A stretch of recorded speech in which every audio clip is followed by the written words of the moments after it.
আসসালামু আলাইকুম এভরিওয়ান, সবাই কেমন আছেন? আশা করি সবাই খুব ভালো আছেন। আমিও ভালো আছি আপনাদের দোয়া এবং ভালোবাসায়।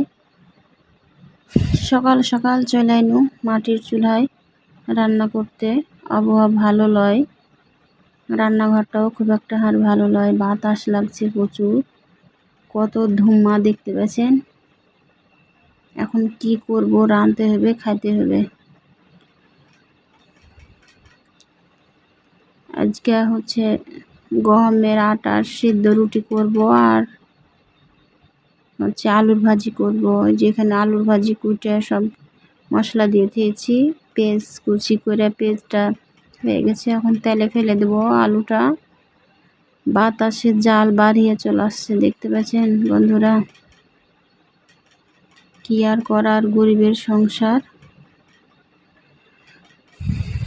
একদিকে দিয়েছি পানি, লবণ দিয়েছি একটু, দিয়ে পানি দিয়েছি। পানিটা ফুটলে আটাটা সিদ্ধ করবো। যে পানি ফুটে গেছে, ওদিকে ভাজি দিয়ে দিয়েছি, ভাজি সিদ্ধ হবে। আর এদিকে আটাটা সিদ্ধ করে নিই, কারণ আটাটা সিদ্ধ করে ঠান্ডা হতে সময় লাগে।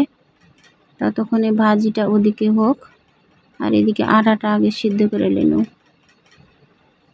আটাটাকে ভালো করে সিদ্ধ করে যে এখানে ডো করে নিয়েছি, একটা লই করে নিয়েছি আটি, আর ছোট ছোট করে বেলে নিনু। বেলে নেওয়ার পরে খোলা দিয়ে দিয়েছি, মাটির খোলা। ভালো করে একটু মুছে নেব খোলাটাকে।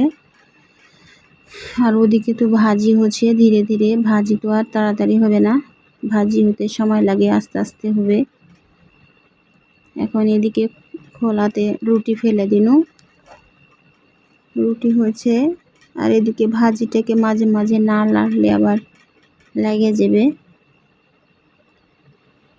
কয়েকদিন থেকে আবহাওয়া এত খারাপ, বৃষ্টি হচ্ছে কম বেশি সামান্য, কিন্তু বাতাস আর মেঘলা মেঘলা আকাশ থাকছে, দিয়ে তো ভালো লাগছে না ওয়েদারটা।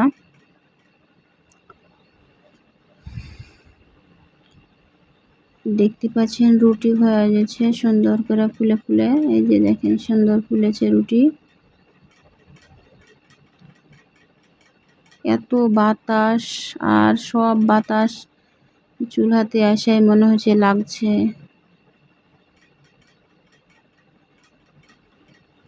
দেখেন কত সুন্দর সুন্দর রুটি হয়েছে, গোল গোল রুটি।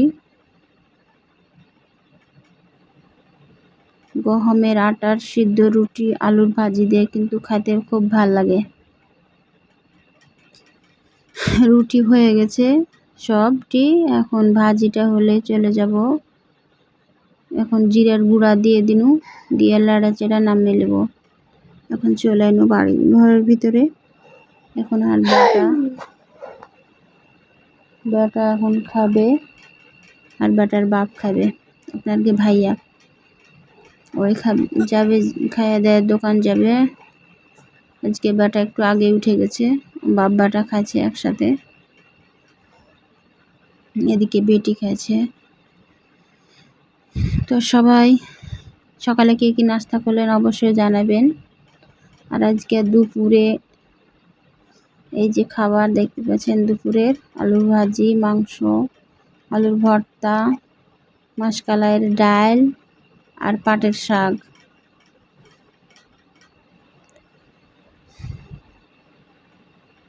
কালকে আর মাংস রান্না ছিল কয় পিস, ওটুকায় দিয়েছি বেটাকে, কারণ ওই পাটের শাক খায় না, ডালও খায় না। এখন ছোট বাচ্চা, কি আর করা, কাল থেকে জ্বর হয়েছে। সবাই হাত বাটার লেগে দোয়া করবেন যেন জ্বর ভালো হয়ে যায়। জ্বর হওয়ার কারণে একটু বিরক্ত করছে বেশি। এখন রাতের বেলা সব ডাক্তাররা বলছে যে লবঙ্গ, এলাচ, কাঠ মশলা, তুলসীর পাতা এগুলা খাইলে নাকি খুব উপকার আছে। তো এর আগে একদিন আমি খাইছি, আজকেও রাতে খাবো ভাবছি, বাটাটা একটু অসুস্থ, সর্দি জ্বর জ্বর ভাব, তাই কইছি যে ওরও কাজে লাগবে প্লাস আমারও উপকার হবে। তো এখন তুলসীর পাতা তুলে নিয়ে এনে ভালো করে থেতলে সব কিছু দিয়ে চা করব। এই যে চুলাতে পানি বসিয়ে দিয়েছি, এখন ওগুলো থেতলে মিশ্রণটা দিয়ে দিব পানির ভিতরে। আল্লাহ জানে খাবে কি না। এখন 2-3টা তেজপাতা দিয়ে দিব,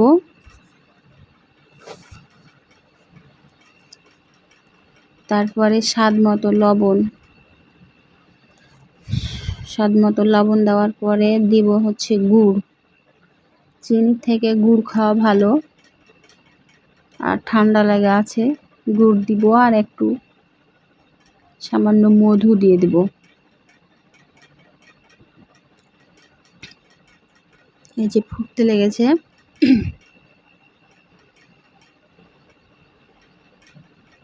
একটু বেশিক্ষণ ফুটাইতে হবে। বেশিক্ষণ ফুটালে কি হয়, ওই যে লবঙ্গ এলাচ মশলাগুলো দিয়েছি ওই মশলার ঝাঁজটা ভালো বাড়াইবে, সেই লাগে একটু বেশিক্ষণ ধরে ফুটিয়ে তারপরে দিতে হবে চায়ের পাতি। এখন এখানে একটু হচ্ছে মধু গালা দিয়ে দিব। এখনকার মধু তো ভালো লয়, দেখতে পাচ্ছেন জমে গেছে, অরিজিনাল খাঁটি মধু পাওয়াই খুবই দুষ্কর। এখন চা দিয়ে দিনু, দিয়ে আর বেশিক্ষণ ফুটাবো না, কিছুক্ষণ ফুটিয়ে নামিয়ে নিব।